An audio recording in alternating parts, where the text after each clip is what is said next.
Hey everyone, welcome back. Today we're going deep on this video, and it's wild. Yeah, we've got personal stories, poker strategy, and then like some really deep thoughts about life all kind of mixed together. It's pretty cool. Oh, yeah. This is one of those ones that's all over the place, but in a good way. Yeah, exactly. So the speaker starts out by talking about trying to buy one of those exoskeletons. Those things are amazing, like right out of science fiction. Right. Right. Like straight out of a movie. It's called the DNSYS X1, I think. Yeah, the DNSYS X1. That's it. I was looking into those a while back. It's crazy the tech they're putting into those things nowadays, helping people walk and run better. And get this, he wants to have this exoskeleton shipped to Switzerland. Yeah. But Switzerland is like specifically excluded from the delivery zone. Wait, really? Yeah, it's super weird. You'd think in a place like Switzerland, getting high-tech gadgets wouldn't be an issue. Seriously, you'd think they'd be all about that futuristic stuff. Right. But it turns out there might be some kind of regulatory hurdles, red tape and all that. Ah, makes sense, I guess, Switzerland and their rules. And the funny part is the customer service has been totally useless. They're not explaining anything. It's kind of hilarious. So what's he gonna do? Give up on his exoskeleton dreams? Well, he jokes about using a forwarding service from Germany. Ah, sneak it in through the back door. Yeah, exactly. Yeah. But he's also got to make sure the exoskeleton isn't like illegal in Switzerland. Oh, yeah, good point. You never know with those regulations. So it's turned into this whole ordeal just to buy a piece of tech. Mm. And it gets him thinking about, living in Switzerland versus Estonia, where he's also spent some time. Interesting. Two very different places. Yeah, totally different vibes. Switzerland's known for stability and quality of life, but then you run into these weird bureaucratic roadblocks. Yeah, I can't argue with that. So it's kind of a reminder that even in like super advanced societies, things aren't always as straightforward as you'd expect. True, true. But okay, get this. From exoskeletons, he smoothly transitions into talking about poker strategy. Whoa, wait, what? How did that happen? I know, right? It seems completely random. Yeah, talk about a jump. But it actually makes sense in a weird way.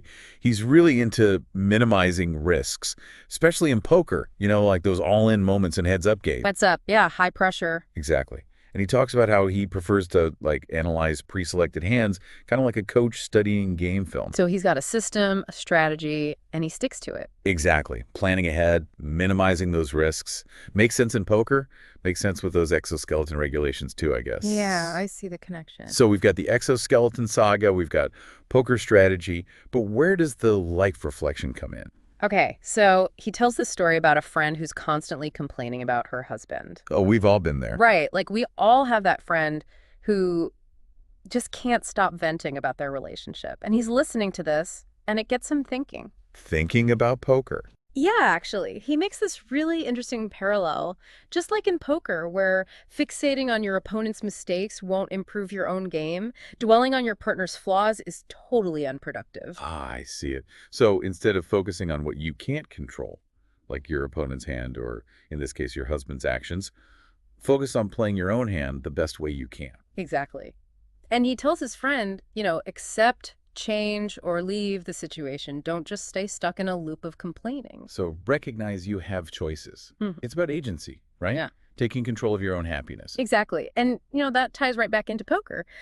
Dwelling on bad beats won't help you win the next hand. It's all about moving forward, making the best of what you've got. Yeah. But there's more, right? There's that whole psychology element. Oh, yeah. And this is where it gets really interesting. He talks about how people just seem to confide in him, even about stuff that's maybe a little shady. Like he's got that therapist vibe. Totally. Makes you wonder if he missed his calling. He even jokes that if he had gone into psychology, he would have revolutionized the field. Wow, that's a bold statement. But then he talks about the limitations of traditional therapy, especially with all the insurance hoops and approvals. Yeah, I can see that being frustrating for someone who likes to think outside the box. Totally. But what I find so interesting about this guy is how he can weave together all these seemingly random things. Exoskeletons, poker, relationships, psychology. It's like he's got this knack for finding these connections, these hidden meanings in everyday experiences. Okay, so back to the poker table. Remember that hand? A pair of sevens versus king-queen. Which one's the play? It's trickier than it sounds. The speaker, he really stresses, knowing what's going on around you. The whole context of the game, Mm, not just your cards. right, exactly. Other players, the bets, even where you're sitting at the table. makes a difference. Yeah, so many things to keep track of. That's poker. But it gets deeper. He compares it to, like, life decisions. When do you stick with what you know? Versus taking a chance, something riskier, but maybe bigger payoff. Exactly. Seven's comfy, safe, but king-queen. More potential. So even in life, sometimes got to push for more, even if it's scary. It's like in poker, you got your outs, right? Cards that could make your hand better. Uh, and in life, those are like opportunities for growth, even if you're doing okay already. Exactly. But you gotta be smart. He always says poker's about calculated risks. Not just like YOLOing it all the time. Nope. Weighing those rewards against like how bad it could go. That's where knowing your pot odds, your big blinds, all that comes in. Makes it more like informed decisions than just gambling. Right. And this is where the mindset thing gets big. Like at the table, all those eyes on you. Got to stay cool under pressure. Exactly. And the speaker says that poker mindset, that calmness, it helps in life too. So when work's crazy or you got personal stuff going on, think like a poker player. Detach a little, look at the facts, what can happen best and worst. And then what's the smartest play right now? Almost like instead of freaking out, you're strategizing. Exactly. That's what he's saying. And remember the friend complaining about the husband? Oh yeah, she was stuck on that. He uses that to show how useless dwelling on stuff is. You can't control it. Accept, change, or leave. That's his motto. So powerful. Like in poker and Delph, focus on your own game, what you can do. And that's the big theme, right? Control what you can. Cards are dealt, that's fate. But how you play them? That's all you. And even when it feels unfair or tough, You got choices. Even walking away is a choice. Sometimes the smartest one, like folding a bad hand. man, that's deep. So poker, life, it's about that ownership. Even if things are messy, you still decide what to do next. And that's empowering, you know? No matter what life throws at you, you got a say in how you handle it. It's like he's found this connection between like poker skills and just being a strong person in general. And he does it in a way that's like entertaining, insightful. All right, get ready for the final stretch, folks. We're about to go even deeper into the psychology of poker and how it like reflects the human experience. All right, welcome back everyone for the final part of this deep dive. This video, it's just there's so much to unpack. Poker, but also like the human condition. Wild. Right. It's like he's using poker, this game, to explain how we all deal with life, you know? The good, the bad, the choices we make. Yeah, and remember that part where he talks about people always confiding in him? Yeah, like he's got this natural, like, therapist vibe. Yeah, he even jokes like, oh, I could revolutionize psychology. Pretty confident guy. But maybe there's something to that, though. Think about it. Good poker players, they got to read people. True. It's not just about the cards. It's like figuring out what your opponents are going to do. Bluffing, calling, all that. Exactly. So maybe that's part of what makes him good. He gets people, and then he uses that not just at the table, but in his own WN life. Ah, so when he's making decisions, it's like he's using that same poker brain, weighing the risks, the rewards, all that. Right. Like he's always strategizing in a way. And it goes back to what we were saying before, that whole control what you can't thing. Yeah, that stuck with me. Because honestly, in poker and D life, there's so much you can't control. Right. Totally. Bad cards, other people messing up, just bad luck in general. But he's saying getting hung up on that, that's what makes us miserable. Frustrated, helpless, all that. Like, yeah, it sucks, but what are you going to do about it? His message is focus on what you can change. Like with his friend and the husband. Yeah. Accept, change, or leave. Even if it's hard, you do have options. Always. Even walking away is a choice, sometimes the best one. Folding a bad hand to save your chips. Same idea. Man, that's so smart. And it applies to so much. Yeah. Jobs, relationships, everything. Exactly. It's about recognizing you have the power to shape your own life, even when it feels like the world's against you. Think, yeah, you might get dealt a bad hand, but how you play it, that's up to you. And that's where your strength comes in. That's what makes you a good player. In life, just like in poker. So powerful. I think that's something everyone needs to hear, that sense of, like, I got this, even when things are tough. Yeah, this video, it's definitely given me a lot to think about. Me too. We've only covered, like, the tip of the iceberg, though. There's so much more in the full video. It's worth a watch. Absolutely. We'll put the link in the show notes for anyone who wants to dive deeper. But for now, that's a wrap on this episode. Hope you all enjoyed it. Who knew exoskeletons and poker could be so deep, right? Yeah. Until next time, keep exploring, keep learning, and keep playing the game of life the best way you know how. Okay, any news? Yeah, a small one. I tried to buy an exoskeleton. Do you know what it is? Exoskeleton, is it the one that the teachers use in classrooms? No. Okay. It's something that enhances your walking and your running. Oh, something like Iron Man would have. Yeah, by 2025. It's an exoskeleton. You can look it up. I can send you the link. But the thing is, I'm looking at pictures now. but maybe it's not the same. What is it called? No, I just searched exoskeleton and looking at pictures of it. Yeah, but maybe you see the right picture, maybe not. I want you to look at the right picture. It's DNSYS exoskeleton, and it should be X1. Okay, now I see it, yes. But the thing is, I can order it to every country in Europe, including Estonia, but not to Switzerland. So I'm contacting the support right now, and I want them to tell me why I cannot order it to Switzerland. Because there's a way to get it, even if there's a forward to me. It's an enterprise that will send the package, it will receive it in Germany, and then it will send it to Switzerland. But I cannot do that if there are legal restrictions on it, if the product is illegal in Switzerland. So I have to find out why they're not sending to Switzerland. And until now, they haven't answered, which is annoying. But it's just a small thing. It's just to tell you that sometimes it's great to be in Switzerland, and sometimes it depends on what you're doing. But there are things that are better in Estonia, and there are, of course, things that are better in Switzerland. You just have to get used to it and find works around. But it would have been nice if your friend would have bought the thing to me. Since he traveled to Switzerland, that would have been nice. I didn't ask, but I think he might have traveled with the car, so. Yeah, that would have been great. Yeah, you could have asked me. Now I have to see firstly if it's illegal. And once I have that answer, well, then I can still use forward to me. So there's a solution. But I just have to wait, and they are slow. They took already more than 48 hours. So I don't know how long they will take until they can send me an answer and answer my mail. Anyways, anything else you want to talk about? Or can we start with poker? I haven't opened my... Wait a second. Find something to talk about, because I haven't opened my hands to note. And I think we'll need it. So it takes a couple of minutes to open it. Yeah, I'll read my notes then. So last time we talked about cash game versus tournament mindset and reviewed some hands. And yes, I remembered it quite well. And this time we wanted to review hands, so you scroll down on the right hand side, so I don't know the result of them. I'll do that. And also I wanted to review some heads up hands, because I think I can give you some ideas to do even better in heads up matches without going so much all in. So that's like a safer way to play heads up.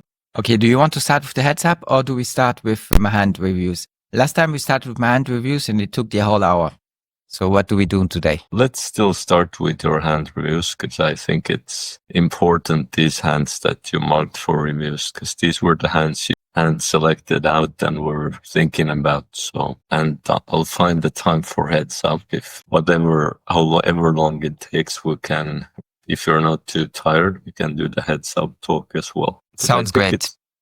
I think it's good for me to do some working as well instead of just sleeping. I think it helps with getting better as well if I'm a little bit trying to be active also. Yeah, so do it the stoic way.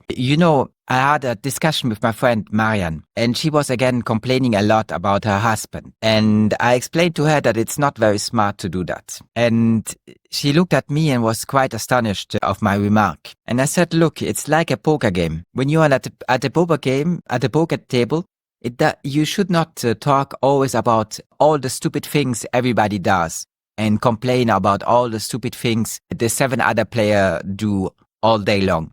There's no point in doing that.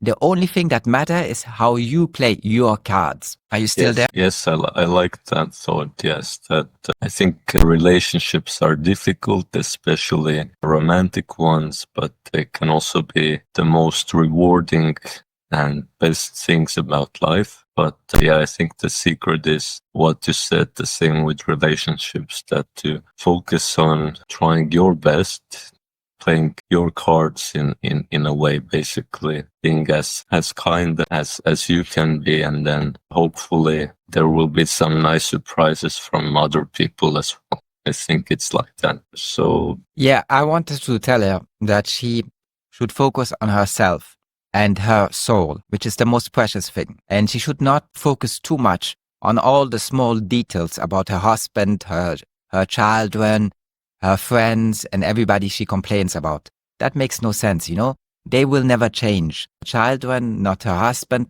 he will always stay the same, you know? So either you accept that or you divorce. But there's no point in complaining all day long. Me, it gets on my nerves when she does it. And what does she get out of it? I know she gets some relief. It's like a pressure valve. She feels a lot of pressure and a lot of frustration. And if she can find somebody on who to put that pressure and that frustration, like me, who listens to her, then she feels better, you know. But it won't get her anyway. She just keeps in the cycle. She always repeats the same things, and it won't get her anymore. So it's much better to concentrate on herself, and then maybe the small things she complains about with her husband, like she doesn't want to share the card for the laundry. Maybe all those little details of life that aren't really that important to her, they are important. Then they don't even matter anymore. When she starts thinking about things that really matter, you know, instead of thinking of and complaining about the nonsense that gets on my nerves. But what I liked is that poker teaches you a lot about life. And if you are capable of thinking it like I do in a philosophical manner, then it teaches you a lot about life. And it's a very interesting game. Great to hear that. You know what I thought was, it's not very many people we feel comfortable complaining to. So in a way, you can take it as a compliment as well, that she trusts you so much that she can talk to you about things that deeply give her a lot of emotions and trouble her. And probably that she doesn't have many people she can discuss those thoughts or feelings that she, yes. Yeah, the thing is, for people that know me, in some way, I inspire confidence. And they start telling me all kinds of stuff, even illegal stuff they start telling me. And it's quite funny because they know that I won't go to the state and do anything. So they think they can talk with me through it. Like if I'm the psychiatrist and I won't do anything.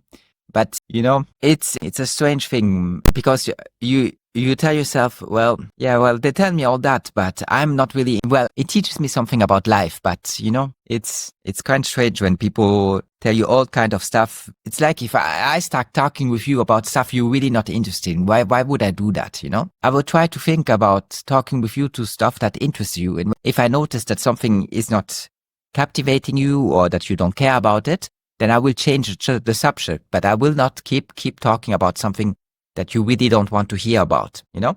But people don't always do that. They talk about what they have on their mind. And if they find somebody who is kind and can listen without interrupting them, well, then they keep talking. I should have become a psychiatrist. You know, I was just thinking about it. Have you ever thought about learning psychiatry or psychology? No, I have not.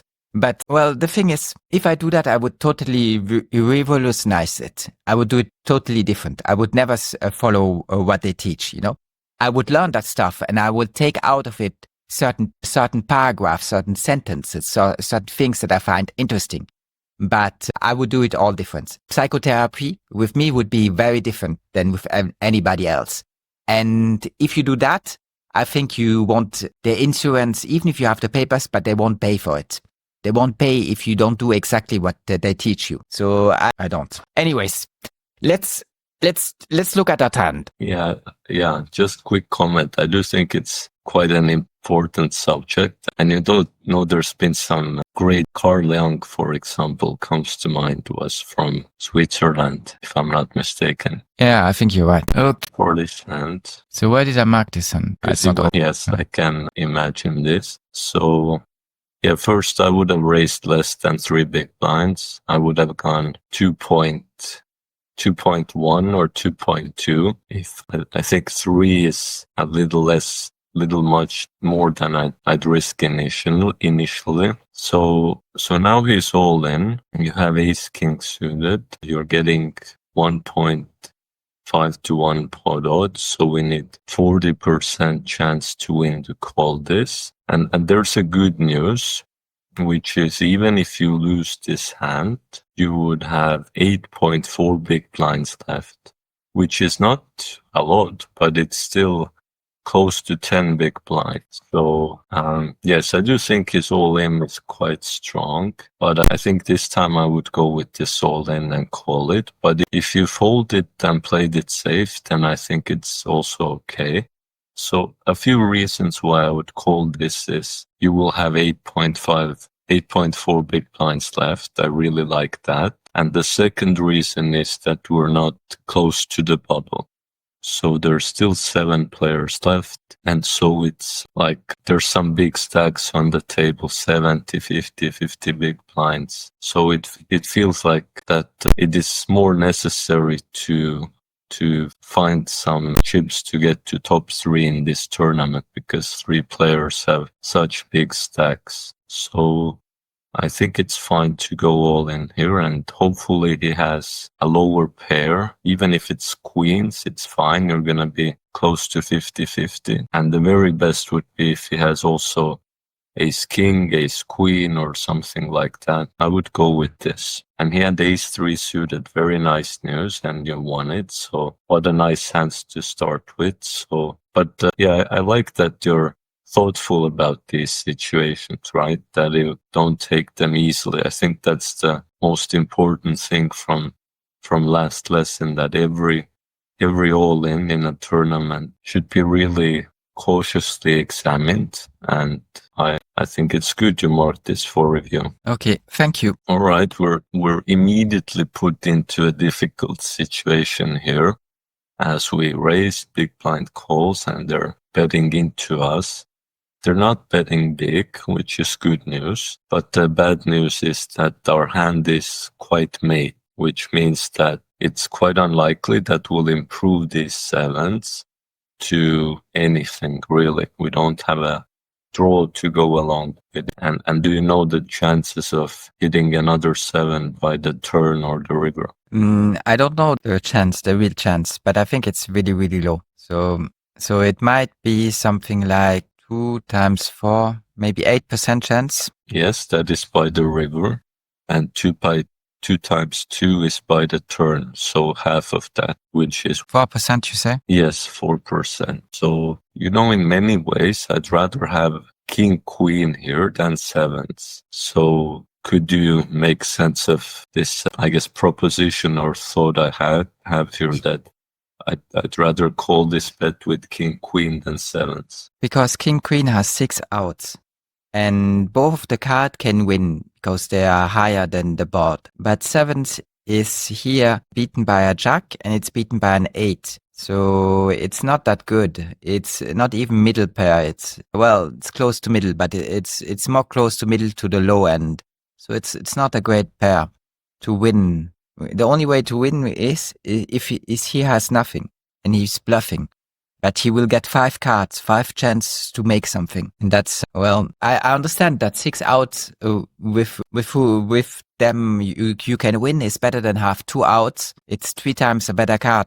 You have 3 times more chance to win with king, queen, suited or offsuit. Yes, I do think it's like a pretty good possibility he already has a jack or an 8. If we think of bluffs he could possibly have here, what kind of bluffs are the strongest or make the most sense on this board? Well, the card I had before, king, ace, suited, would make a lot of sense. Okay, but what I'm aiming at here is to do with straight draws, which I actually have a note on as well to practice more with you. So there's 2 main straight draws on this board. Could you name them? 6, 7, and 9, 10. Yes, exactly. 6, 7, and 9, 10. Now 9, 10 being a stronger one out of them. So if we would start with this, that let's say he does have 9, 10, which cards could possibly help him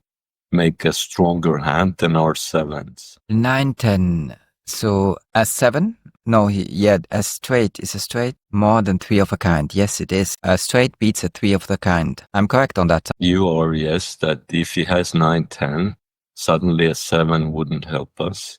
what other cards would help 9, 10? A queen. Yes, so these are true. Both a 7 and a queen make him a straight. But there's also some cards which might not be so obvious at first that would help him beat our 7s. Any card that is higher than a jack is a danger. Because if he has it, well, then it's even worse than the jack. But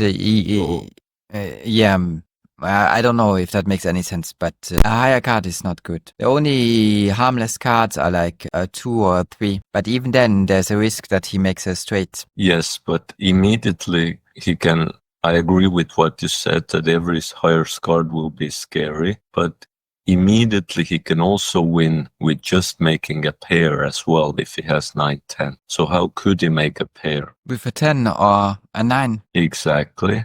So if you think of all these cards that could help him, a 9, a 10, a 7, a queen, how many of them there would be in total? I don't know, but a lot. Yes, if he has a 9, how many 9s would be left in the deck? 3 9. All right. How many 10s would be in the deck left if he has a 10? 3. So what's the total cards for 9s and 10s left? 6. All right. How many queens would be left in the deck if he has 9, 10? 4. So how many total cards for a 9, 10, or a queen? 10 cards. And then there's also how many 7s left in the deck? 2. So how many total cards then with all the 9s, 10s, queens, and 7s? 12. 12 cards. So if you do 12 times 4, you would arrive at 48. 48. So that's only 2% off of 50%. So that's another worrying thing here, that even if he could be bluffing, his hand could be pretty much as good as. So that's not good news either, right? If he has a jack or an 8, we have only 8%. And if he has a hand like 9, 10, then his hand is pretty much as good as 7s here. So really the hope is that maybe he's betting small, gives up, and he has something like just a 5. But I mean that's a bit hopeful, I would say. So I guess my final thought is, the good news is he isn't betting very big, so the reward is 4 times bigger here. So if you think there's like more than a chance in 1 in 5 that he checks the turn, checks the river, and he just has a 5 and you win, then I guess I'm okay if you call once here on the flop. But really I'd be happy if you just let this pot go already. Yeah, that's what I did. I let it go. Oh, great 2 out of 2. So looks like good start to these hands. Yeah. Do you like maybe this what do I like? deeper look into how I'm thinking about this hand, or would you rather just me say in 5 seconds that I would fold and then that would be that? No, I would like much more the deep conversation. It's much more interesting. But I'm just wondering, it says 4-1 for my pot odds. And the thing I have, the odds calculator, gives me percentage. But I think I can change the percentage into numbers, like here. So maybe I do that, then it's the same and it would be even easier for me. We can try this. Because I get the percentage right now. But if I Okay, open my pot calculator, can we practice this? You want to ask me what percentage that is 4-1? I don't want to ask you. I want to show you how I would think about this. Can we do that without you looking into calculator first? Okay. All right. So it says 4-1. So that means for every 1 chip you put in the middle, there is 4 chips as a reward. So if this was 1 big blind, there would be 4 big blinds in the middle. If this was 2 big blinds, there would be 8 in the middle. And as it's 2.6, there's 10.4 in the middle. Now, I like to think of this 4-1 as the total troops on a battlefield. There's 4 on one side and 1 on another side. So my first question is, what's the total amount of troops if you add both sides troops together? 5 troops. 5 troops total, and you have to put in 1 out of those 5. So the answer is really what is 1 out of 5? So 1 over 5, does that ring any bells or no? Well, it just tells me straight that it's less than 25. Okay, so I guess you could convert A little that to less. A little less. So I would say maybe 22, maybe 23, but I haven't calculated it. so now you feel I can multiply it by 2 and then divide it. can we try this, that if the battlefield had 100 troops on it, what would be 1/5 out of 100 troops? How could you split 100 into 5 equal parts? Okay, let's try another one then. If you had, Wait. Can I divide 100 and have 25 and then divide one more? No, I cannot. So I don't know. okay, let me ask a different way. Let's say you had 10 apples and there was 5 people and you want to give each one equal amount of apples. How many would each get? Everyone gets 1 apple and the rest of the apples, I will divide it by 5, the last apple. So there's 10 apples. You give each 5 people 1 apple. How many apples would be left then? 1 apple. No, there was 10 apples and you gave 5 away. Okay. 10 apples. I give everyone 1 apple. Then there are 5 left. Then I have to divide 4 apples. How many people were in this exercise? Do you remember? No, I don't. 5 people and 10 apples. So then everybody gets 2 apples. Okay. Will it be if first one gets 2 apples, second one gets 2, how many apples have you given away then? 4. 4. If the third one gets 2 apples, how many apples have you given away? 6. And if the fourth one gets 2 apples, how many have you given away? 8. And the fifth one gets 2, how many have you given away? 5. 10, right? So you're right with what you said, that if there's 10 people, everyone would get 2 apples. So 100 splits into 5/20, and so as in this case, the total troops were 5, and your part was 1 out of 5. That is the same as 100 split into 5 parts, and you have to worry about one of them. So you have to worry about 20% out of the 100 here. So you would need a 20% chance to win this. And the chance of hitting a 7 is only 8%. So you need some other ways of winning this as well. Like the other player giving up mostly, I would think, that they just have a 5 and check. So, I mean, it's not very often, right? Having to win 1 in 5 times or 20%, but it's still difficult with 2 7s. And I would, exactly, that's why I would take King Queen, that then we would have 6 outs to make top pair, and 6 times 4 is how much? 24. 24, which would be more than that. That would be nice. Did you like this little pondering on this pod thinking or not really? Yeah, I did. But I didn't like that I was able to give an easy answer straight. It took you a long time to answer the question what 20% is out of 100. It's a very easy question. It's just 100 divided by 5. By 5, exactly. And so I don't know why I was taking so long to answer that question. Maybe because I heard it instead of seeing the numbers on the paper.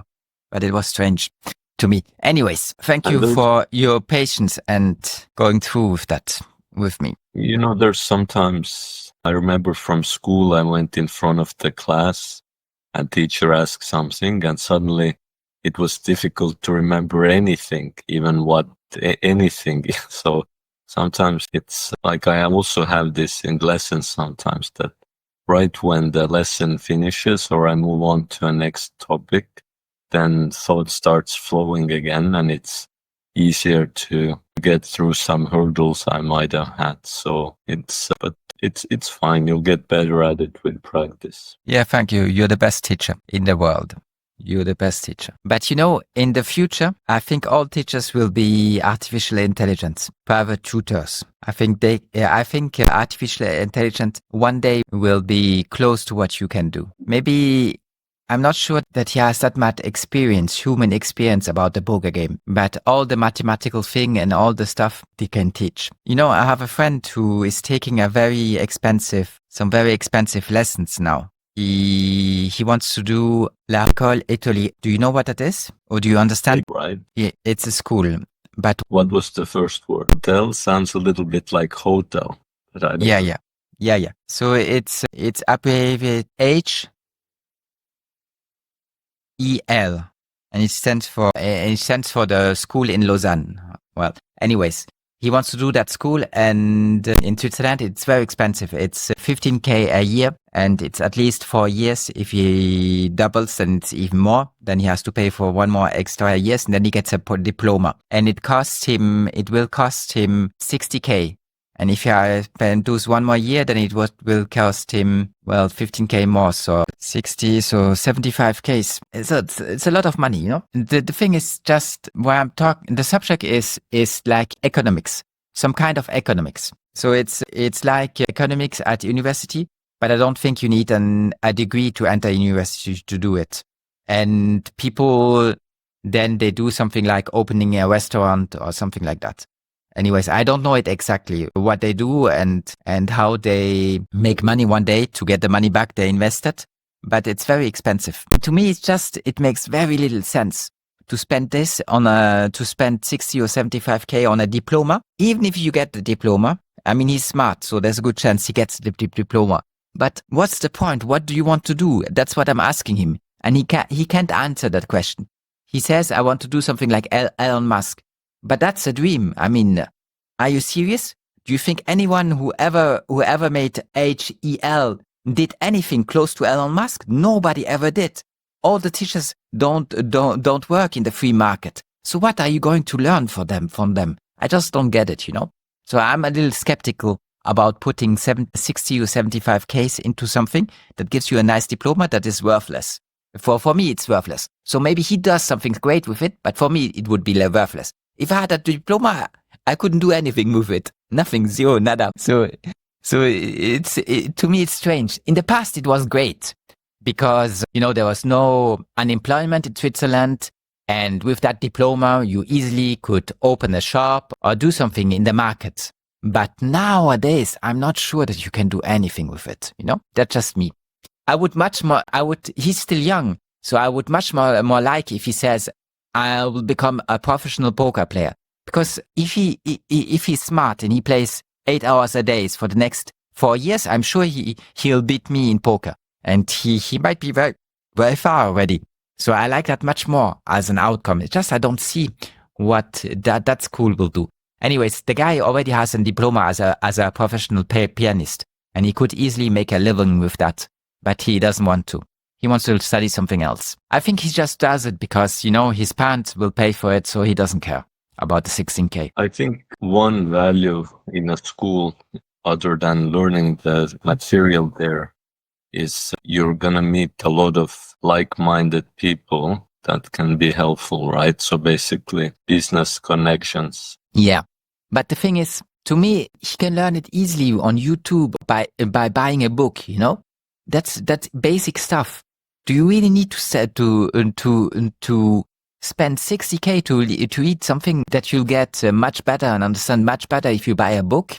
To me, it makes very little sense. In the past, it was just really prestigious and you easily could open, as I say, a shop or a restaurant or something like that. I have no idea what they actually do, but in that direction. But nowadays, you know, things have changed. The restaurants don't make any money and it's not the 70s anymore where their income was very high and everybody was rolling in money without any difficulties. I think stuff has changed. Anyways, I wish him still the best and I hope he makes it and it will be a great experience for him. But to me, it makes very little sense.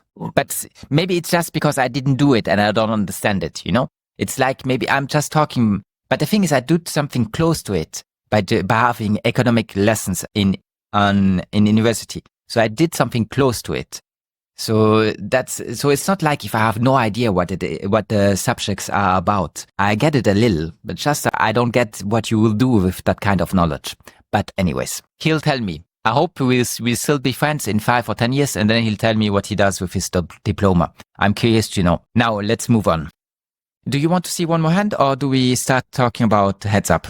No, look, more hands. I'm feeling good. Okay, we get one opponent, and we flop a top pair, but that's all, right? We have a made hand, so we don't have a flush draw. We don't even have one of the stronger aces, right? Can you name me which aces would currently beat us? Ace 10 and Ace 8, Ace 9, Ace Queen, Ace King, and Ace 8. Okay, you named them all other than one, which would be Ace 3. Yeah, Ace 3 also, yeah. So, and which aces do we beat currently? We beat Ace 6, Ace 5, Ace 4, Ace 2. Okay, which there seem to be more of. Aces that beat me. Yes, but he doesn't necessarily have to have an ace, right? He could also have something like, can you give me another type of hand he could have that's not an ace? He could have pocket tens. Okay, pocket tens would very strongly beat Evan. What else could he have? He could have pocket kings, pocket queens, pocket jacks, but none of them would beat our ace. Yes, and what chances would they have by the end of the hand to beat our hand? No chance. Yes, again, they would have 2 outs, 2 times 4, so what percent? 8. Yes, so only 8 times out of 100, less than 1 time out of 10, they would beat us. So, but he could have 2, what is it? Clubs? I know it's not clubs, it's the green card. What is the grey card? Spade. Spade. So he could have 2 spades, a flush draw, and with that he would beat me. Right. If he makes the spade, one more card. And how much cards are there left for him to, what's his chance to do that? If he has 2 spades, then there's 2 on the board. So he would be seeing how many spades? 4. Okay, and there's 13 total. So that would leave how many in the deck? 13, 9. It would leave 9. So why are there 13 in the deck? Well, because every suit has 4 cards. No, I don't get it. There are 4 suits, and every suit has how many cards? So I thought 13. Every suit has 13 cards. Okay, now I get it. Thank you. Numbers from 2 to 10, which is 9 cards. 2, 3, 4, 5, 6, 7, 8, 9, 10. Also, Jack, Queen, King, and Ace. So 9 cards with a number and 4 cards that are Jack, Queen, King, and Ace. Yeah, thank you. I feel like if I'm learning the ABC, but it's great. It's really great. Everybody should have you as a teacher. You know, I try to ask my friends if they don't want to learn poker. And if one of them would answer yes, I would straight recommend you as a poker teacher, but none of them are interested, unfortunately. So anyways, yeah, I really, really appreciate you. And I think a lot of people would if they knew you. Now let's move on. But and then again, if everybody would knew how great it is to have lessons with you, then the demand would be very high. And in that case, maybe you won't find any time to see me. Or the price would be so high that I couldn't afford it, you know? Right. So you see, there's always something good as well in everything, right? So, yeah. But yes, so if they had spades, they would have 9 outs times 4. 9 outs times 4, yeah. So that makes 9 times 5 is 45. That's 9 and 9 times 4 is 36. It is 36, but it would depend what spades he has, right? So if they're high spades, they could be spades like King, Queen, King, Jack, Queen, Jack. And what additional worry would then be? I don't see any additional worry other than he could make 2 pairs and straight draw. He could make a straight, yeah. So if he has, so if you have 10, Jack, Queen, he's missing a king. Yes, for example. And if he had King, Queen, he would be missing what? King, Queen, he would be missing a Jack. And if he had King, Jack, he would be missing what? King, Jack, he would be missing a Queen. Yes, so he could actually have 9 outs for a flush and also 3 outs for a straight. or 4 outs for a straight, sorry. No, 3 outs, because one of them is a flush card. So 9 plus 3 would be 12, would end up being 48% again. So if he actually has something like King Jack of Spades, King Queen of Spades, Queen Jack of Spades, I would again rather have his hand than Ace 7 of Diamonds. Yeah, so, but the thing is easy. When I see this flop, it is dangerous because of the two spades, because of the 10 and the ace. That's why it is dangerous. Well, for me, still the main danger is that I'm worried he has a stronger ace. Oh, a stronger ace. Okay. Because a flush draw is, it's like even if he has it, he's not going to fold it. So I don't think there's anything we can do about a flush draw. And you know, flush draws are actually not as common as you think. In most of these scenarios, it's less than 1 in 10 chance that he has a flush draw. Because there's so many. Firstly, who says he has to have spades, right? He could have hearts. He could have diamonds, he could have clubs. Also, he could have a pocket pair, which doesn't have 2 spades. Or he could have an offsuited hand, like maybe has king, queen, but it's offsuited. Then also it doesn't have 2 spades. So it's quite rare, actually, that someone has a flush draw on the flop. So that's why I'm not very much worried about it. But what I am worried about is that he could have already something like ace 9 or ace 10 or ace jack. So in one sentence, I would call these spots where you're way ahead or way behind. So if he has something like pocket 9, you have almost already won this hand if he has pocket 9s. If he has just 110, you're looking something up. No, I just want to have my charts on the screen. Because afterwards you will talk about heads up and I want my heads up charts. But yeah, I'm listening to what you say. Keep on talking. So I would recommend you check on this flop to pot control a little bit because we're only on the flop. We can bet this ace later on if it looks like he doesn't feel very strong about his hand. But I would be cautious starting to bet at this moment, because if he doesn't fold and we keep on betting the turn and we keep on betting the river, we're going to make a very big pot. And I don't feel like ace 7 is as strong to want to make a big pot. Yeah, okay. So check here and see what he does. And hopefully he also checks. And then from the turn, I would start betting. Well, I wasn't as prudent as you are. And he just calls, which is bad news. It's still possible we have a better hand, but it's unclear. And if you think of turn cards, was Queen of Spades one of the favorable ones or unfavorable ones? It's one that is unfavorable to us. Not just is it a queen, but on top of it, it is a spade. So that's one of the worst cards that we can see on the turn. Yes. So now at this point, I would want to slow down and really hope that the other player doesn't want to bet die. This time I did it because that's extremely dangerous. I didn't do it on the flop because I still thought that I have to make a continuation bet and hope for the best. But now, of course, I see that the situation isn't good for me and I only check. But I show him weakness by doing that. Anyways. I have a question on this. He goes for the 10 big blinds. Yes. Before I add that, I have a question on if you think about my plan on the flop, if you go back to it, and if I checked here, what do you think I would do if the other player decides to bet? How much? Half pot? What does he bet? You're right. It makes a difference if he bets one big blind or all in.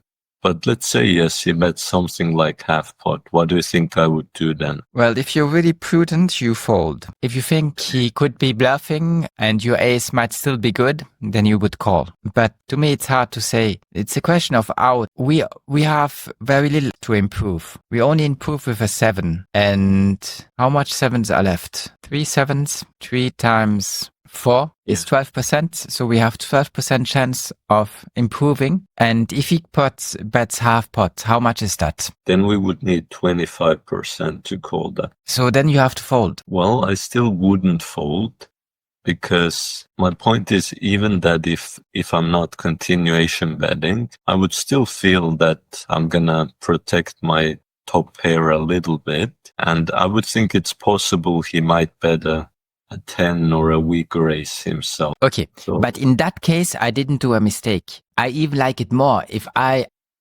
put the 4.35 on the table. Because by doing that, fold equity, he can fold. If I wait for him to put his 4.35 on the table, then I don't have any fold equity in them anymore. Well, it's the same outcome. I still put 4.35 on the table, but I don't have any fold equity. So in that case, it is just me asking myself, does he have an ace? Does he have a pocket tens?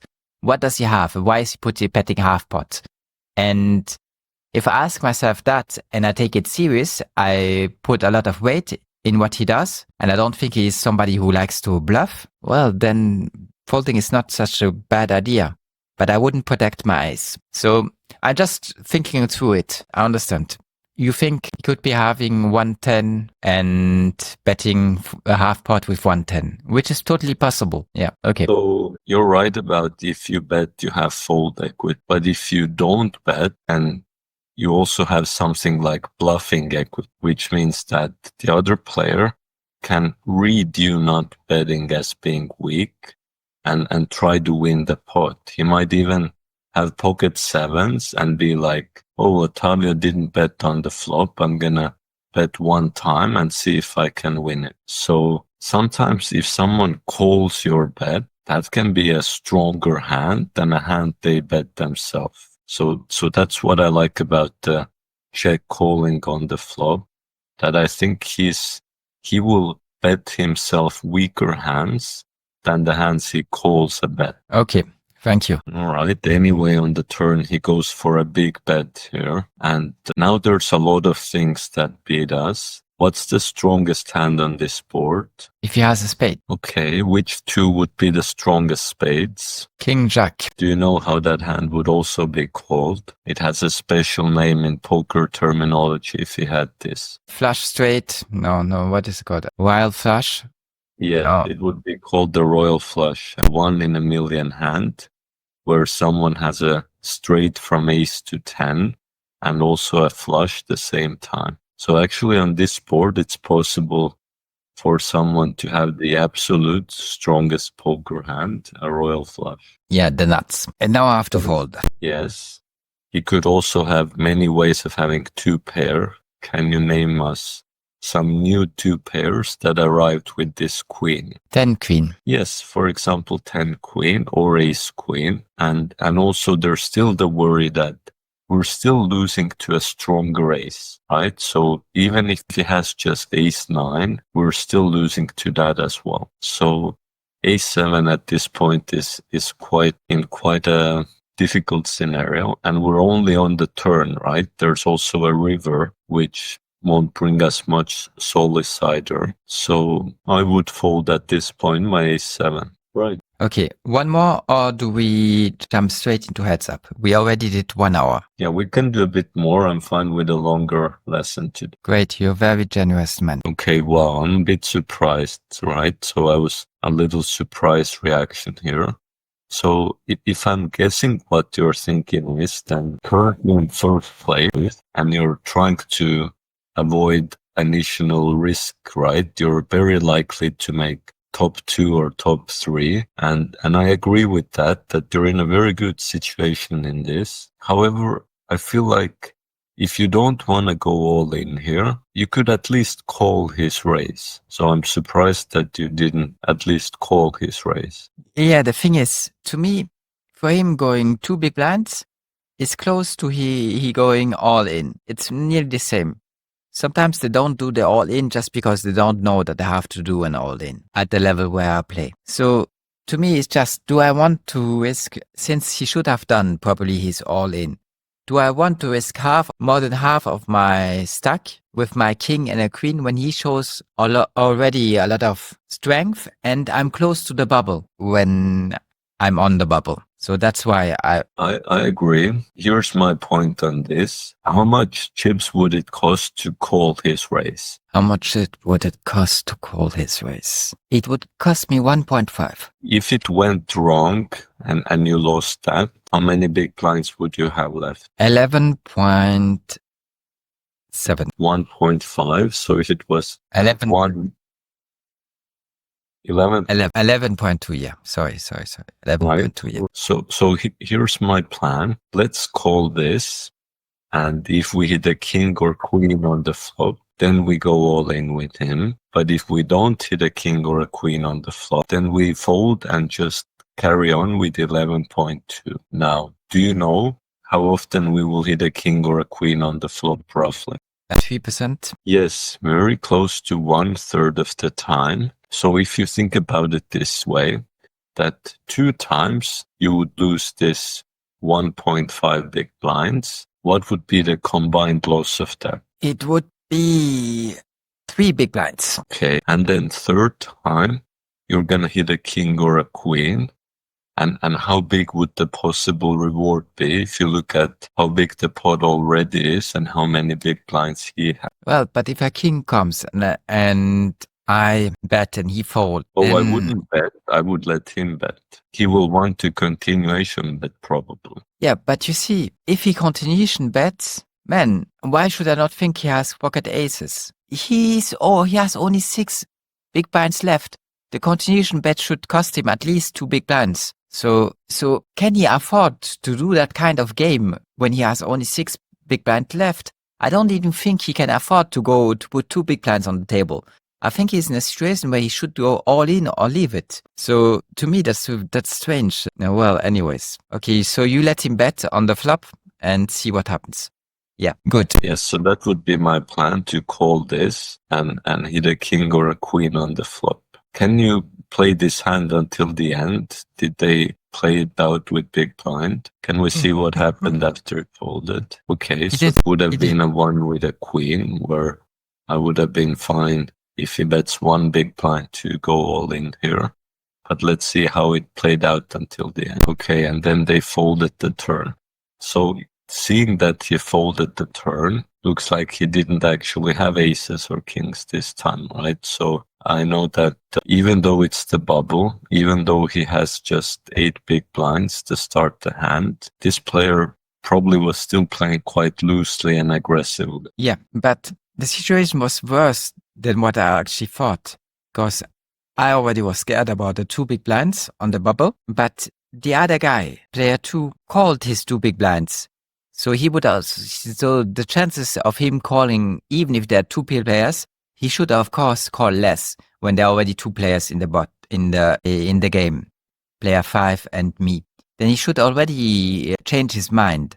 But he called, so I think he would not change his mind. I think he would call. So I would have seen 3 people, and then one starts betting on the flop. Only 1 big blind, right? To me, that doesn't show. He bet very small sizes. But now he bets 2 big blinds on the turn. So the thing is, can he beat my king queen? Could he have aces? Player 2, and yes, he could. He could have aces. Well, the thing is, aces is only a hand you get dealt 1 in 200 times, so it's quite rare. Yeah.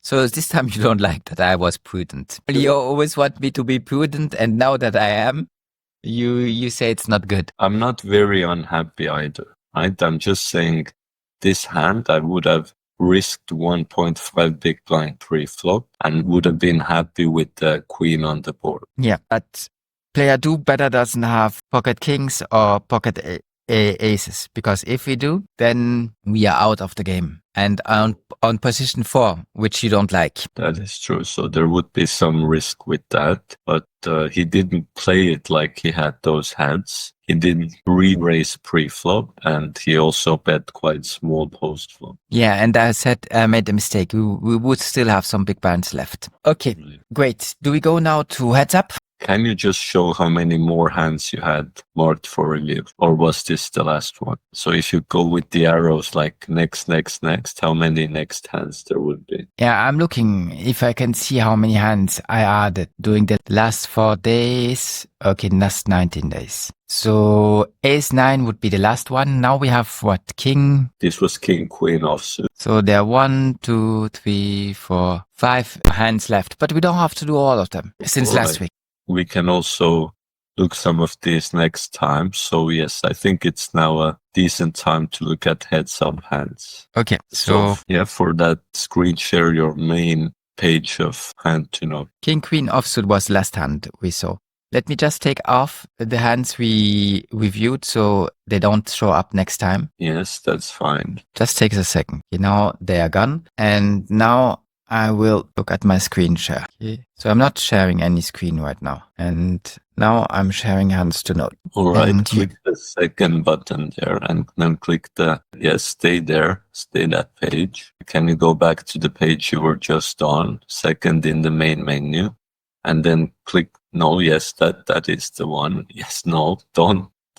I guess I could say first in the main menu. I just counted that icon at the top as number 1 there. So close the call 3 bet, which you have there, and then click apply. All right, then we see your heads up hands sorted by date. So you can just open the first one here and then we can start viewing them. And again, if you don't want me to see the results, you'd have to scroll down before you share the replayer screen. But if you double click on that queen 6, it should open the replay. here we go. All right, so let's start with this hand. So I lost. But the thing is, I went to my caller chart and I had queen 6 and I can play that hand with 7.3 big blinds.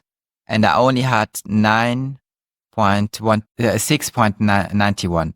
So it makes 7.91 with my 1 big blind on the table.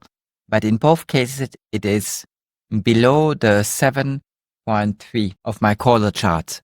So my caller chart said I should call. If you give me one moment here. But yeah, I know that queen 6 is not that strong, but it's just a heads up. What number do you have in your calling chart for queen 6? 7.3. Wow. So actually you have incorrect chart. No, you gave it to me. Norman, you don't make any mistakes. So there's 2 types of heads up charts. One is where there is an ante and then there's no ante. Yeah, we talked about that, but you said I have to use that chart. But the one you said was from no ante chart. Okay, let me check again. Yeah, maybe I did open the wrong chart. But the thing is, you gave me a couple of charts. So let me open caller again. Look at queen 6. It says 7.3. Maybe we talked about it and you said it is better if I use the caller chart at the end. We thought about it and we thought it was a little better. All right, now I remember because it's a little bit more cautious, right? So, okay. Yeah, because I'm playing against very loose people and that's why you thought I should use that chart to be a little more cautious. But why is the chart without ante more cautious than the chart with ante? Because ante makes, you see that 0.3 in the middle of the table. Yeah. So that is now extra reward, right? That's the ante. So for that reason, you can be a little more loose because there's 0.3 extra reward. Yeah, but it's not a good idea at low levels to be more loose. Once I play for, 100 USD, then yes, let's be more loose because people will have more knowledge about the game and they will do more all-ins. So then we can be more loose. But at the level where I am, there's a good chance he has pocket 10s, pocket 7, pocket 6s. He has already something good, something that beats me a lot. So I think it's better for me to be more tight. But anyways, I should have called according to the chart and I did. It's good that we went through why I use that chart. And we remember that it is to be a little more tight. Okay, because sometimes I play heads up and I notice that the other player is going very rarely all in. What will be the implication of that? I should fold. Yes, so I know I'm seeing just this one hand from this player. but my immediate thought is your chart says 7.3, 6.9 is quite close. And if this is only, let's say, the second time he's all in, then I wouldn't want to gamble with him. But yes, if he's going all in like the charts say, which is almost every other hand in this stage is going all in, then it's correct that you call. But my read is that your opponents have no idea what to go all in with, that if he has 10-7 offsuit, he's not all in, which he should be in the charts. So if that's the case, I'm even tighter. So I would actually probably fold this. 8-4 suited. Well, again, to me, 8-4 suited is only 10.1, but A5 suited is 18.8. Yeah, but I get it. No. Thank you, Norman. 8.4 is 10.1. He's the pusher. He's the pusher. Less than 10.1, so it's a good all-in for him. Okay, yeah. So he doesn't look at his stack, but he looks at my stack. Yeah. It's the effective stack. You always have to look at the smaller of the two stacks. Yeah, good. Okay, so anyway, what did he end up having? Can we see that as well? Yeah, he had Jack 10 suited, which is actually a pretty good hand. Okay, let's see some other heads-up hands. Yeah, King 4, I don't oppose to this. I think you made the best play here, so we can look at next one. 13.1. King 4 is 13.1. And I only had 6.76. Yeah, I like this. He folded. And here we have Queen 6 is 9.6. And he had only 2.51 left. So I should have gone all in. Yes, good. Ace 4 suited. It's a very strong hand. He has only 4.31. I don't have to look, but it's more than 20 big blinds. So I should go all in. Yes, I liked it. And I did. Here we have an ace 7 off. He has only 6.35, 36, 363. I cannot even read the number on the chart. A7 is what? 20 big blinds, yeah. So I should, of course, make my all in. Well, now he's going all in. And A7 is also 20 big blinds. Up to 20 big blinds. Well, I like this. I get it. So I go, and we have split pot, 4 suited. So here I shouldn't do an all in. But 9 4 suited is 9-4 vs 2 big blind. So vs 2 big blinds. Is it something I can? The thing is vs 2 big blinds, 9-4 suited. 9. Well, 9-4 suited is something I should call. If he goes for 2 big blinds, I should call with 9-4 suited. So it's not a hand I should fold. It's not 4-2 offsuit. It's not a hand I should fold. So I went for 2 big blinds. You actually went 2.5 here. Yeah, sorry. 2.5. Actually, what I wanted to work on, that if he shoves now, goes all in, then it's a pretty bad result. So I would recommend here that you just limp in with your 9-4 suited. Just put half a big blind on the table and not fold. Then I don't have any fold equity. Then you don't have fold equity, but you would be risking how much less? 2 big blinds less. Well, 1.5 to be exact, because you put 2 more in and you would then put only half more in. But yes, it would be 4 times less of a risk. And I'm trying to avoid where you make a raise like 2.5 and then have to fold. That's a very big fold at that moment. So that's why I would just limp in and then try to win it on the flop with a continuation bet. Of 1 big blind. Yes, because the pot would be quite small. You can bet just 1 on the flop. And you see the total, what you'd risk would be less than. You would only risk half a big blind pre-flop and 1 big blind on the flop. That's safer. You would have less fold equity, but it would be less of an investment pre-flop. But how did this hand play out? Can we see what happened next? So this time he did fold, so your raise worked well. But I wanted to try to experiment that you almost never fold.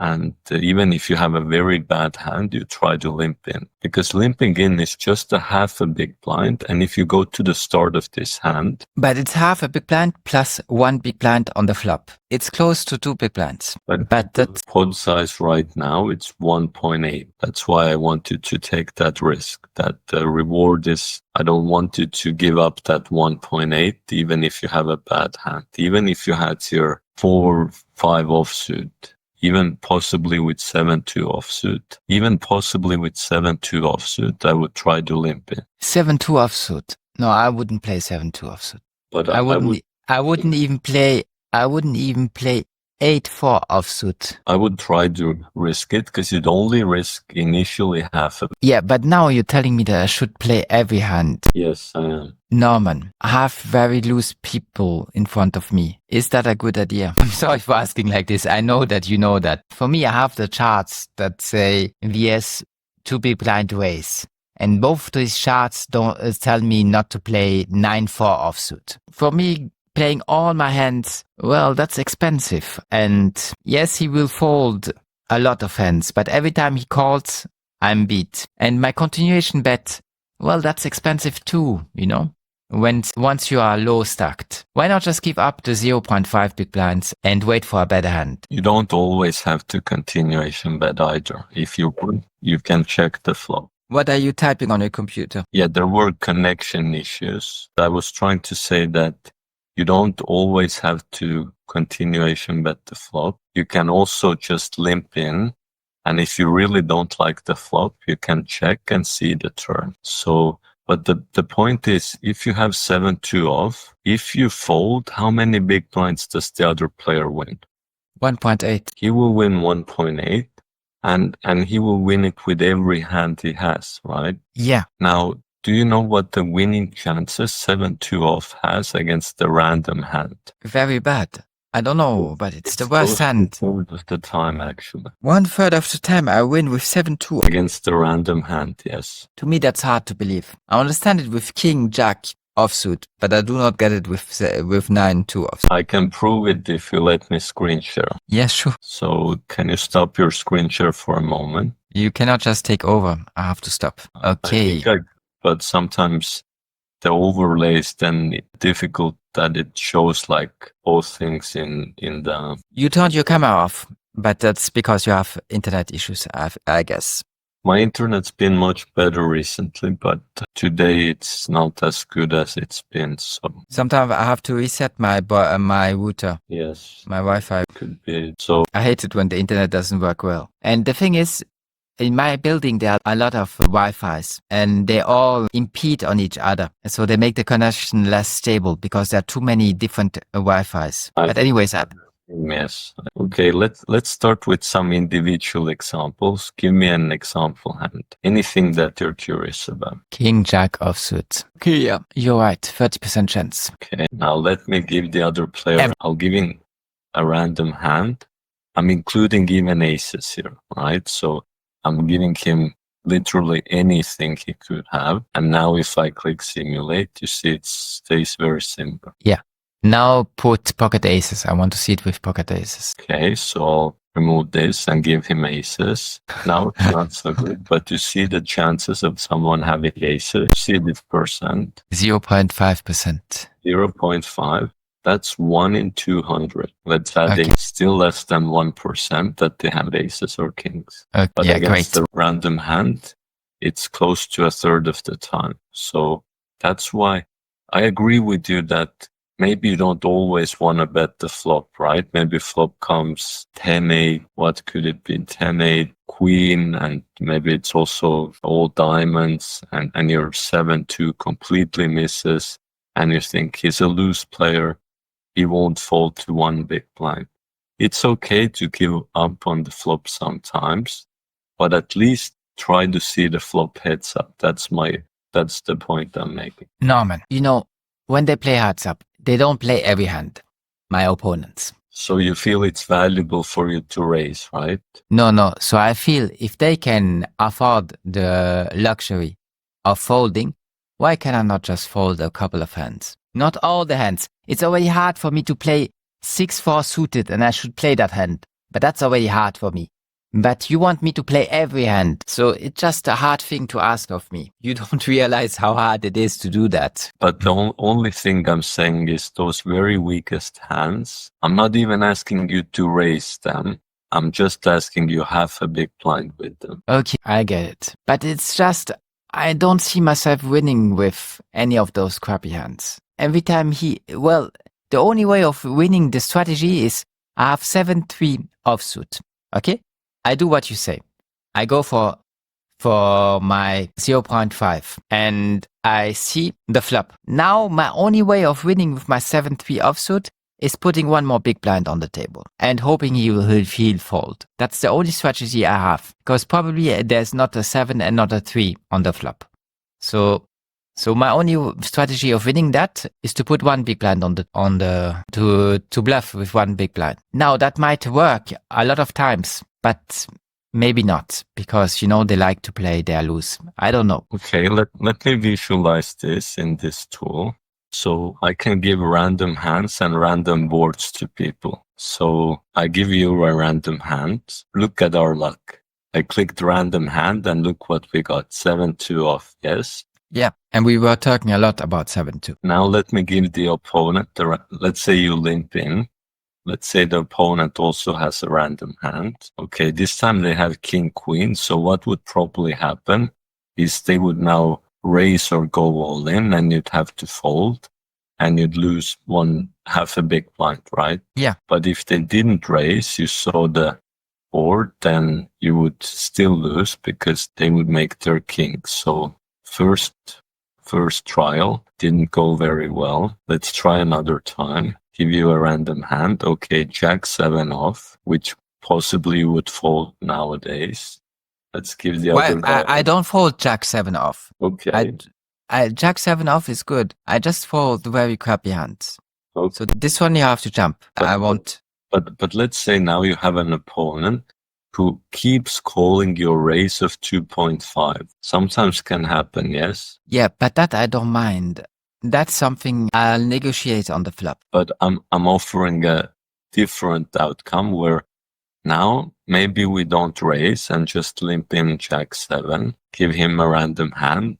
Okay, he has 10-4. You see a random flop, Jack 9-6. You see this time you would win this hand with a bet on the flop, right? It's because you made top pair. So really what I'm trying to show is the other player will also have crappy hands, very often heads up. So let's do another one. Okay, you have a6. This you would mostly go all in. Let's say you have too many big blinds. You have something like 20 something big blinds and you don't want to risk it all. So again, you could just limp this in, see a flop. Well, in this case, both of it missed. Let's say you're scared of the spades. It goes check, check. Turns an 8.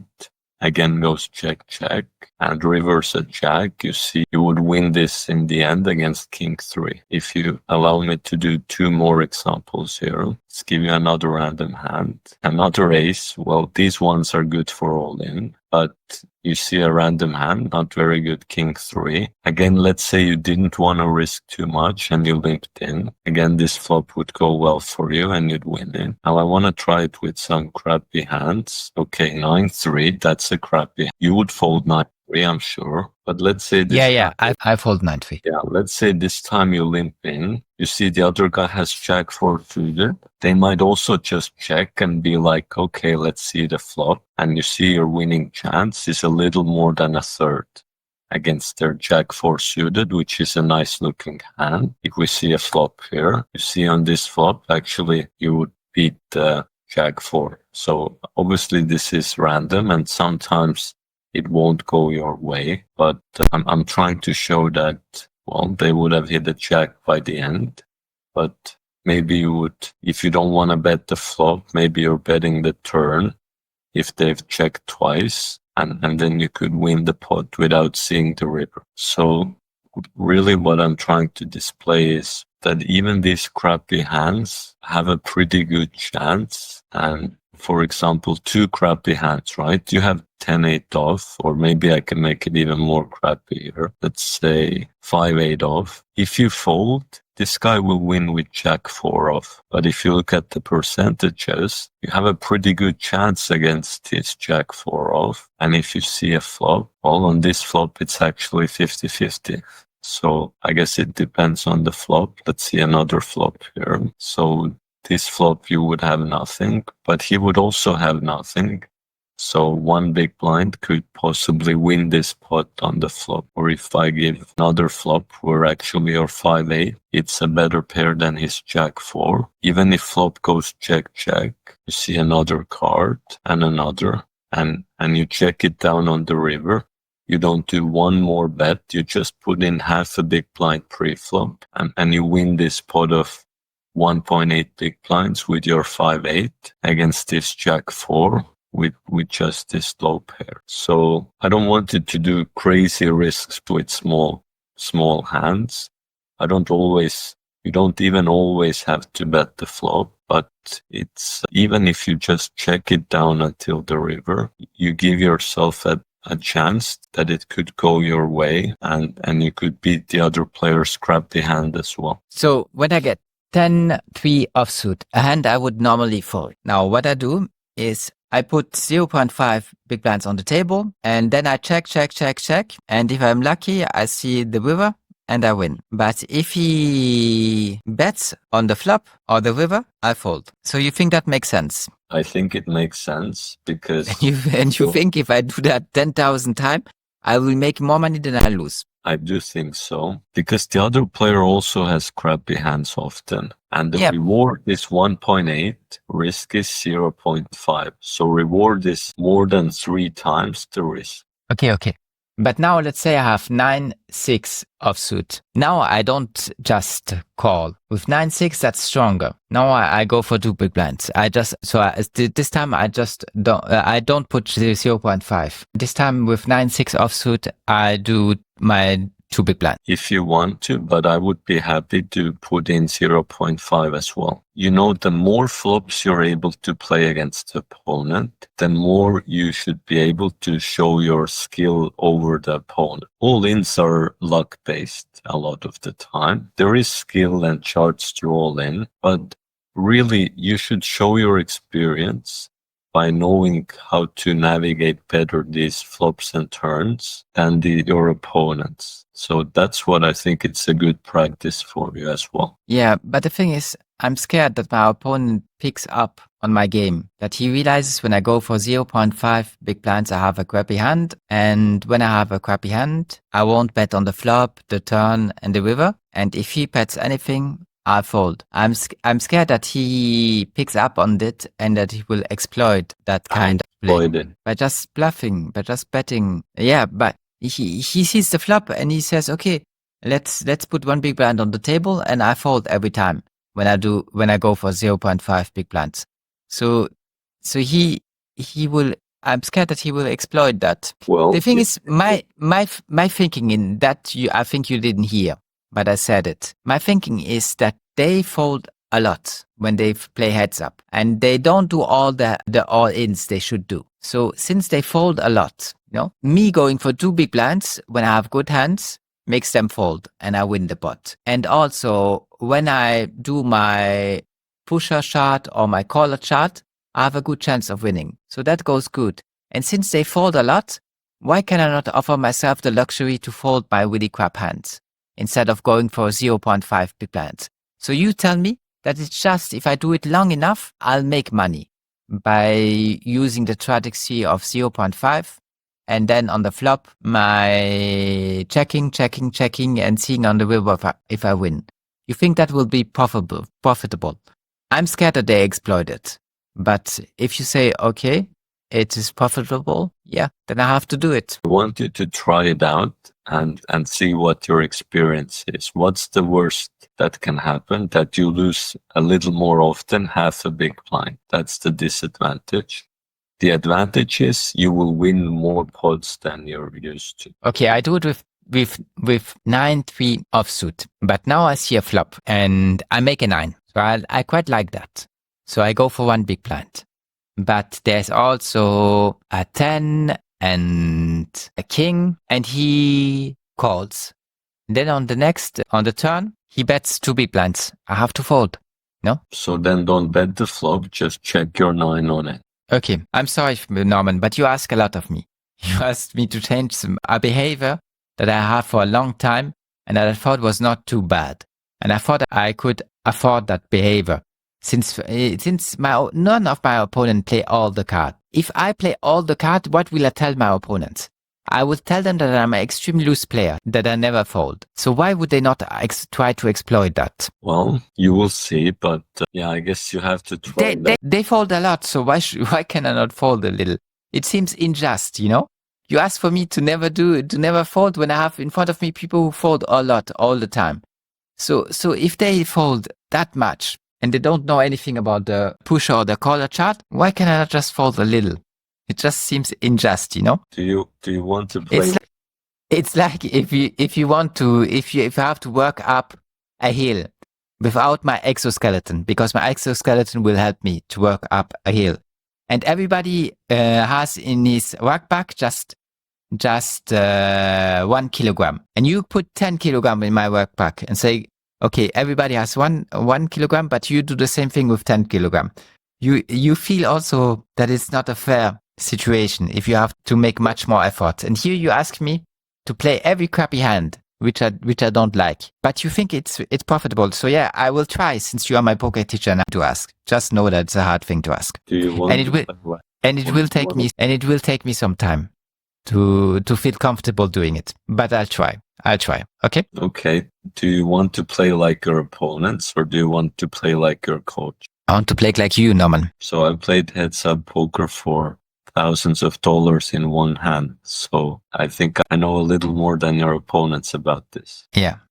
And you're willing to, yeah, well, if you play heads up, you won't lose the $1,000 you played, since you're already in the bubble. Okay. And if you want to know what to do if they start exploiting you, then start limping your aces. That's the defense. If they think, oh, Titus plays every hand, he's very weak if he limps, then suddenly you limp your aces or kings.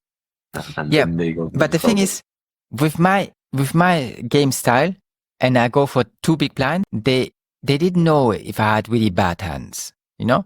But now when I limp, they will pick up on it and they will realize that I have bad hands. But that's why you can also limp aces and kings. Okay, Norman, you are a great guy. Thanks a lot. You gave me 2 hours, which is huge. It was very nice talking to you. I hope you feel much better next week, but you seem to be all right with your cold. So that's great. I'm happy to hear that I wasn't too bad, and I'm happy my voice was okay as well. Maybe I was even more calm than usual. Maybe it's good if I'm a little sick. Yeah. Can I send your number to my friend? I haven't done it yet. Your WhatsApp. Yeah, you can, Norman. You can. All right, I'll do that. And tell him about the exoskeleton. I think he would be very interested in this. Yeah. You know, I try my friend, Marianne. She finds it's a great idea and she wants to go on long walks with me. And yeah, I will of course not always say no. But the thing is, I thought I only use it twice a week. And since she likes it also, I said, let's share the price of the exoskeleton. So I don't have to pay the entire 1K, you know, now there's a discount. And she said, no, I'm not going to do that. I said, come on, I only need 2 days a week in the maximum. The rest of the time you can have it. She says, no, I don't want to do that. So the thing is, she just wants me to give it to her for free. She can use it whenever she wants. And she doesn't pay a single USD. That's her goal. And since I'm a nice guy, I will say yes. But so are people, you know? Anyways, Norman, it was great talking to you. Thanks a lot. I don't know if I can actually buy it because I have to still check for the legal reasons. And it's not something I really need. So maybe I will be better off not wasting my money on it. But it's just, I'm quite old already. And I think if I do a little more sport and I go for once or twice a week, you know, you're still out of breath when you use an exoskeleton. It's just that you are stronger than you would be without it. And I think that could be good for my morale. Because when I'm running and it's nice weather, there are a lot of people running. And they all run faster than I do because I'm not a sports guy, you know? And it puts your morale to zero because you see all those guys running past you and you think, oh man, I suck at running. Every girl and everybody is faster than I am. I suck at running. And it just puts your morale to zero. But with the exoskeleton, I should be better, you know? It's not very strict. I'm just tricking me. I just want to trick me into doing something that I normally don't do. You know, before I had virtual reality, I tried to go for one once a day. And it was very hard to do that for a long period of time because there are days where it's raining. And for me, I just don't enjoy it so much. So running is not my thing, you know. I don't get much pleasure out of it. But with the exoskeleton, I gamified the thing. And I hope it's more fun. And I hope I do it. It's just, I say, for my health, is it worth spending 1K? Well, it depends. Because I could do it without. But I don't. So... you know, that's the thing. Anyways, I don't want to bother you to death with that, but it's just what goes through my head. It's very fascinating. I didn't even know things like that were commercially available. So it's the first generation. Just as the smart glasses is the first generation. So you're a pioneer, right? You're a pioneer. Yeah. I like to adapt new technology early. Another quick question I have. Do you know there was a Roman emperor named Titus? Are you familiar with? I do. Of course I do. Or do you take particular interest in him as well or no? Do you know what he did? No, you can educate me on this. Well, he's famous for a sentence he made. He had war with the Jews and he beat them. He had a decisive victory against the Jews. And everybody asked for him to make a triumph in Rome, to come back triumphantly because he won against the Jews. And he said, I won't do that because those people, even the God abandoned them. And there's no glory in winning against people whom the God even abandoned. So he was a very humble man that he didn't celebrate his victories. You can say it like that, Norman. Yes, you can. Okay, I will try to remember this story. This is cool. Yeah, it's really cool. Thanks. And it's great to talk to you because you're a smart guy and we always have a very interesting discussion. So thanks for everything. And thanks for your immense generosity. Maybe I should send you the 1K instead of buying me an exoskeleton. Well, think about that a little bit. I'm sure there's other smart and nice ways you can spend it. So, but yes, also thank you. It was a nice lesson and I feel very good right now. That's great news. But with the exoskeleton, I still haven't actually done my decision, definitely. I'm just talking with them and see what they say, and maybe I do it, maybe I don't. Anyways, Norman, thanks a lot. You're a great guy, and I'm fortunate to see you again in 1 week. Adieu until next week. Good health and see you soon.